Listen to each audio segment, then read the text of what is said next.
Olá, seja bem-vindo ao nosso canal. No vídeo de hoje, iremos falar sobre o famoso avivamento da Rua Azusa. Você precisa conhecer a história desse movimento que mudou o pentecostalismo no mundo. Se inscreva em nosso canal e compartilhe esse vídeo para que mais pessoas conheçam essa história impactante. O avivamento da Rua Azusa foi um autêntico derramamento do Espírito Santo sobre a cidade de Los Angeles, em 1906, nos Estados Unidos. Esse avivamento foi inegavelmente uma ação transformadora do Espírito que dominou todas as raças e pessoas daquele lugar. Texto do jornal The Apostolic Faith, em setembro de 1906, em muitas igrejas têm orado para um Pentecoste, e o Pentecoste veio. A pergunta agora é: será que elas aceitarão? Deus respondeu de uma forma que elas não procuraram. Ele veio de uma forma humilde, como no passado, nascido em uma manjedoura. Esse avivamento que ocorreu há mais de 100 anos, ainda soa aos nossos corações por um despertamento e um coração incendiado por Jesus. Contexto histórico: uma época de luta racial de um povo clamando por liberdade e igualdade. Pessoas que carregavam as marcas do racismo, escolheram viver um relacionamento íntimo com Deus. Liderados por um homem negro e com um coração queimando de amor por Jesus, esse grupo decide ter um encontro real com o amor e o fogo de Deus. Esse é o cenário que ilustra a história do avivamento da Rua Azusa. O avivamento da Rua Azusa influenciou milhares de pessoas e igrejas ao redor do mundo. Consequentemente, esse fato é considerado um dos maiores avivamentos da história da humanidade. Assim como todo avivamento, ele começou com muita oração e corações sedentos por mais do fogo de Deus. William Seymour era um jovem negro, pobre, cego do olho esquerdo, devido ter contraído varíola quando mais novo e ainda por cima, vindo de uma família de ex-escravos, era apaixonado pelos ensinamentos bíblicos de Charles Fox Parham. Entretanto, naquela época nos Estados Unidos, por questões de leis racistas, negros não podiam estudar na mesma sala que brancos. Por isso ele sempre ficava do lado de fora da sala, acompanhando atentamente aquele pregador e professor. Seymour foi totalmente marcado e impactado pela influência de seu professor. O jovem cresceu com fome e sede pela palavra de Deus e se tornou pastor de uma igreja chamada Olines, na cidade de Los Angeles. É impossível falar sobre o avivamento da Rua Azusa sem falar sobre William Seymour. Seymour, antes do desemprego, já tinha o hábito de orar em média 5 horas por dia. Após a saída do emprego, ele aumentou seu tempo de oração para 7 horas diárias.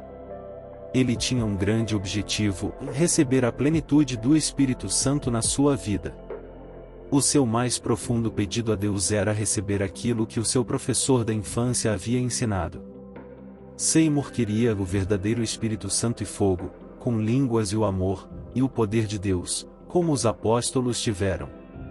Paralelamente a esses acontecimentos, William Seymour abriu uma reunião de oração e seu grupo se encontrava na casa da família Asbury na rua Bonnie Brae, número 216. A casa da família Asbury ficou pequena demais para todo o mover que estava acontecendo. William Seymour e o seu grupo de oração procuraram algum lugar maior para continuarem suas reuniões. Encontraram um lugar bem humilde, porém, perfeito para as suas necessidades. Encontraram um prédio na Rua Azusa, número 312. Esse prédio tinha sido no passado uma igreja metodista episcopal, mas que sofreu um incêndio e ficou inutilizada, sendo usada como estábulo e depósito. A vontade de adorar e servir a Deus era tão grande que eles fizeram um púlpito com 2 caixas de madeira e bancos de tábuas. O primeiro culto na Rua Azusa, número 312, foi realizado no dia 14 de abril de 1906. Os cultos duraram 3 dias e 3 noites, atraindo muito mais pessoas do que a casa comportava.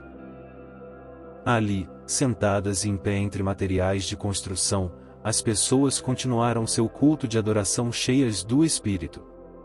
A igreja passou a se chamar Missão Evangélica da Fé Apostólica. Segue relato de um documento histórico sobre as reuniões na casa da família Asberry.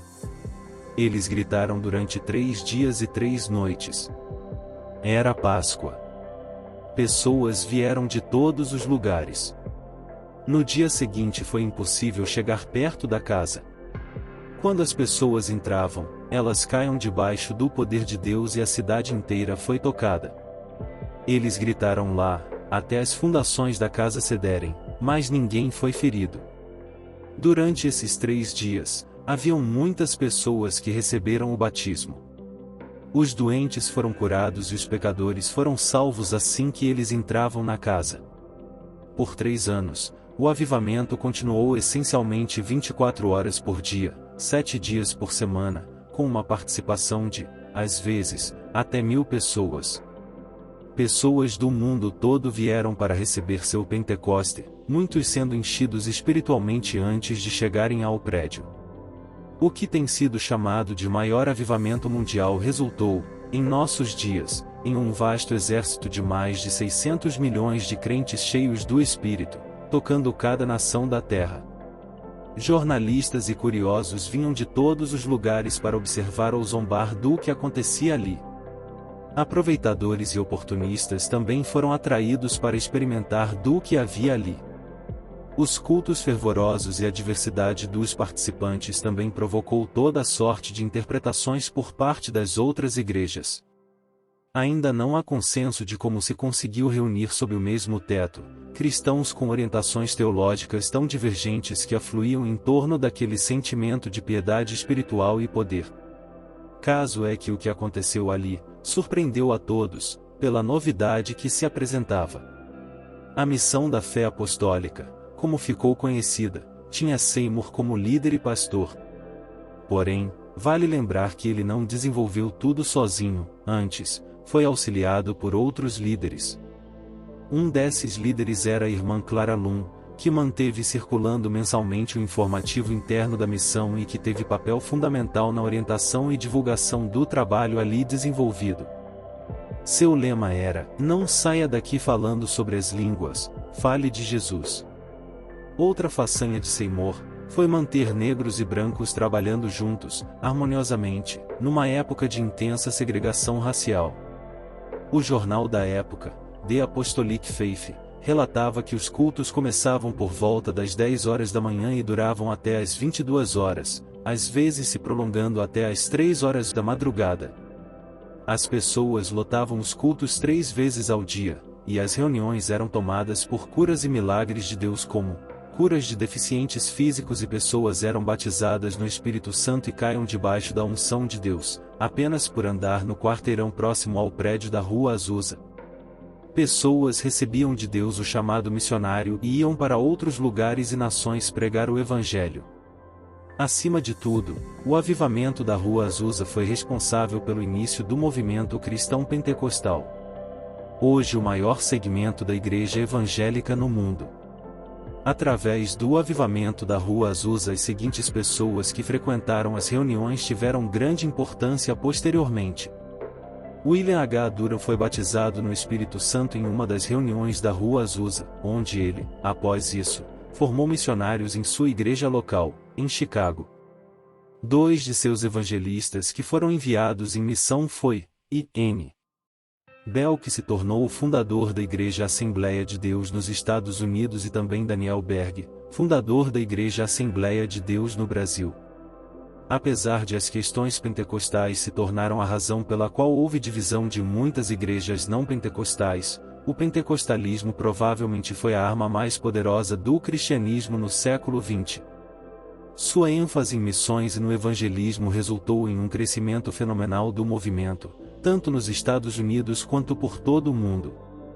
Hoje, mais de 100 anos depois, temos que celebrar este maravilhoso mover de Deus que levou milhões a um profundo relacionamento com Deus. E a melhor forma de celebrá-lo é revivendo-o. Espero que tenha gostado desse conteúdo. Um grande abraço e até o próximo vídeo.